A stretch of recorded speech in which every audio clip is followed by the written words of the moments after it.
हुआ संविधान से मिला है और उस संविधान के रचयिता को इस तरह से हे दृष्टि से देखा जा रहा है। इस बात को समझिए। पहले बाबा साहब के साथ नफरत करो, पूरे व्हाट्सएप में बाबा साहब के खिलाफ नफरत का ये बाण लगा दिया गया। नफरत करो, गांधी से नफरत करो।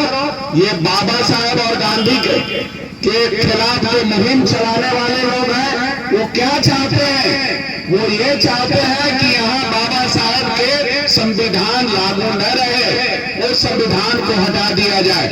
बाबा साहब से जो प्रेम करने वाले रहेंगे, बाबा साहब के प्रति जिनके दिल में थोड़ा सा भी प्रेम रहेगा, वो ऐसा कुकृत्य नहीं करेगा।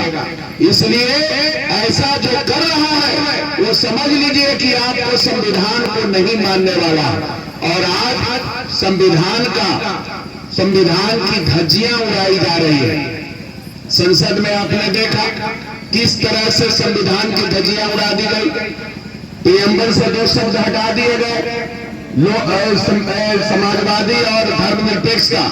बाबा साहब का धर्मनिरपेक्षता और समाजवादी धर्मनिरपेक्षता के मामले में बाबा साहब पूरे सभी जगह से घूमते घामते आए और बौद्ध धर्म का आप ही के इलाके में ये बाबा साहब का जिस धर्म को हासिल किए थे, अभी हम लोग जो चितिरपुर जो होकर के आए स्तूप का जो वहां देखा हम लोगों ने, वो बहुत पुराना था और वहां ये स्तूप बौद्ध ये गौतम बुद्ध वहां आए थे और अंतिम में वहां प्रवचन दिए हैं। इस तरह का ये आपके जिला में है और उस धर्म को मानने वाले बाबा साहब क्यों माने? इस बात को समझिए कि उसमें समानता है, प्रेम है, नफरत नहीं है। लेकिन आज ये बाबा साहब के भावना के खिलाफ जो खड़ा है वो किसको स्थापित करना चाहते हैं? जय श्री राम का नारा लगाएंगे, नारा लगा करके देश में नफरत का माहौल बना रहे हैं, भाई भाई के बीच लड़वाने का काम कर रहे हैं, ये हिंदू मुस्लिम करने का काम कर रहे हैं। तो ऐसे शख्सियतों के खिलाफ ये लोग कतई नहीं चाहेंगे कि ये बाबा साहब स्थापित हो।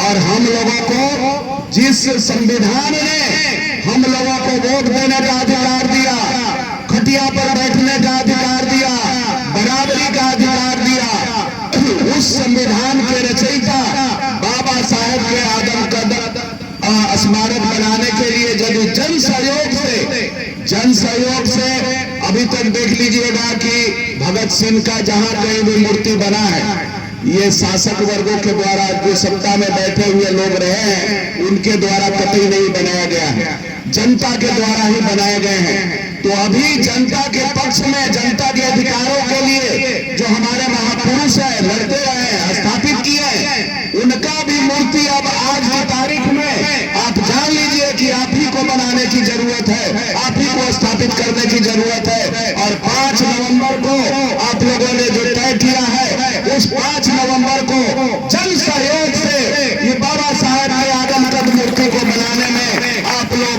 गांव-गांव से हजारों लाखों की संख्या में आइए, यही हम उम्मीद करेंगे। और यही संदेश पूरा देश में जाएगा कि बाबा साहब को उखाड़ने वाले खुद उखड़ेंगे और 2024 के चुनाव में उनको गद्दी से उखाड़ दिया जाएगा। जो संविधान पर हमला कर रहे हैं, जो बाबा साहब के लोकतंत्र पर हमला कर रहे हैं, जो बाबा साहब पर हमला कर रहे हैं, उनको कतई बर्दाश्त नहीं किया जाएगा।